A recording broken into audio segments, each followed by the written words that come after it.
alaikum et bienvenue pour ce nouvel épisode de Mouche Normale. Tout d'abord, j'aimerais vous remercier pour vos nombreux likes et partages de notre dernier épisode sur le saut pendulaire à Zarouën. On est content que ça vous ait plu. Puisque j'ai commencé à vous parler des activités outdoor en Tunisie, il y en a une qui prend de plus en plus d'ampleur, la randonnée. La randonnée ne faisait pas partie de la culture des Tunisiens jusqu'à ces dernières années. Aujourd'hui, en 2018, si vous pointez un dimanche matin à 6h près de l'horloge sur l'avenue Bourguiba au centre-ville de Tunis, vous pourrez voir d'innombrables bus emmenant quantité de Tunisiens en excursion vers toutes sortes de destinations. C'est un engouement vraiment mouche normale. Tout ça a commencé dans les années 2000 grâce à quelques individus sérieusement mordus d'activités outdoor et éternels amoureux curieux de leur pays. Ils ont commencé à arpenter le territoire, seuls ou en groupe d'amis, en balisant mentalement les circuits. Après la Révolution, la création d'associations a explosé. Alors ces jeunes se sont organisés en assos, club ou simplement groupe sur Facebook pour proposer au public de participer à leurs excursions. C'est ainsi que de plus en plus de Tunisiens ont été convertis à l'amour de la nature et au plaisir du sport en plein air. J'aime la nature et la marche depuis longtemps. Et quand j'ai commencé, je trouvais que c'est ma passion que je cherchais depuis longtemps déjà. Et je me suis trouvé à fond. Et après, on a eu l'idée de commencer à créer notre propre groupe. C'était en octobre 2012, donc maintenant ça fait 6 ans.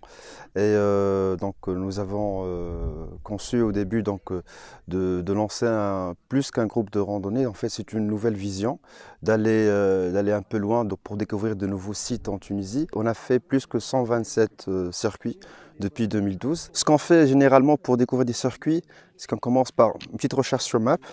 Et après, on essaie de voir des points intéressants comme des points d'eau, des lacs, des barrages.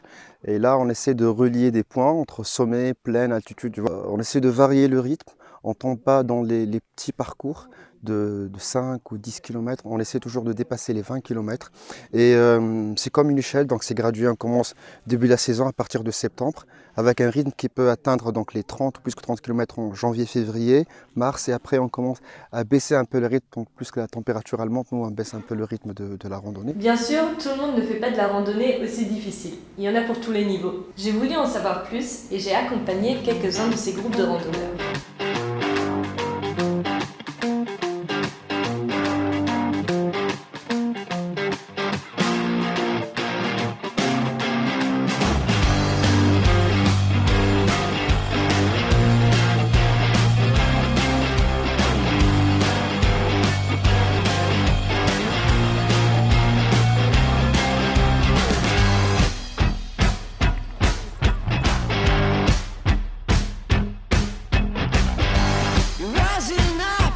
Falling down, I should have stopped, but I do not know how.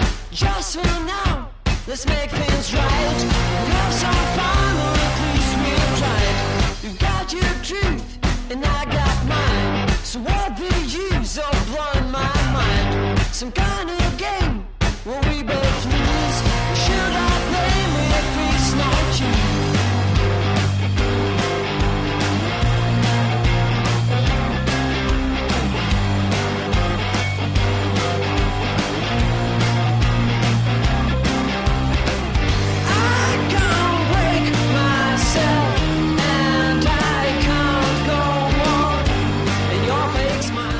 Je ne pensais pas qu'il pouvait y avoir de tels paysages en Tunisie. Je comprends maintenant d'où elle tient son surnom, la verte. Tunis el Khadra. Et si vous êtes de l'autre côté de la Méditerranée, avouez que vous aussi vous pensiez que la Tunisie se résumait au bleu de la mer et au jaune du désert. Eh ben non. Je peux vous dire que j'ai été poussée à dépasser mes limites, à défier mon endurance physique et ma volonté. Souvent il n'y a pas de sentier, des montagnes à escalader et un rythme quelque peu draconien imposé par les guides. Mais j'ai trop kiffé. C'était un bon défi et les paysages étaient juste incroyables. La randonnée déjà, elle contient ce côté sportif et ce côté challenge que les gens ils doivent comprendre plus. Pour eux, la randonnée c'est juste visiter un endroit, faire des photos, c'est comme on parle d'un pique-nique, on parle d'un petit voyage. La randonnée c'est une culture. Avant tout, c'est pas juste du tourisme, et c'est une culture qui peut s'implanter. Et nous sommes en train d'y travailler, pas seulement Horizon, bien sûr, d'autres groupes qui sont très sérieux, qui veulent passer ce message aux jeunes. Malheureusement, il y a aussi des agences de voyage et des groupes qui créent la confusion en appelant randonnée des excursions qui n'ont rien de sportif et qui ne semblent pas vraiment s'intéresser à la nature. On voit beaucoup de jeunes qui cherchent juste à se retrouver entre eux dans la nature et apportent des derboukas pour mettre de l'ambiance. Pourquoi pas? Mais ce qui est mouche normale, c'est que certaines agences cherchent juste à se faire du fric et emmènent des buissons entiers toujours aux mêmes endroits à des sites faciles d'accès. En plus de ça, certains groupes n'ont aucune conscience de l'environnement et laissent les sites dans des états désastreux.